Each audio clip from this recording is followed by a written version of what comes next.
Good afternoon. My name is Alison Cobar, and today I'm going to talk about my recipe of strawberries with cream.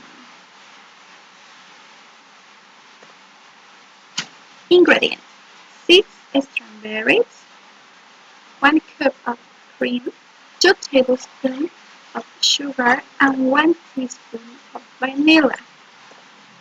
Preparation: first, wash the strawberries. Then cut the strawberries in half. Then mix the sugar with the cream. Add vanilla.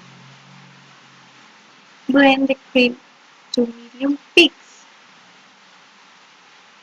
Put a layer of strawberries in a cup, then one of cream, and successively.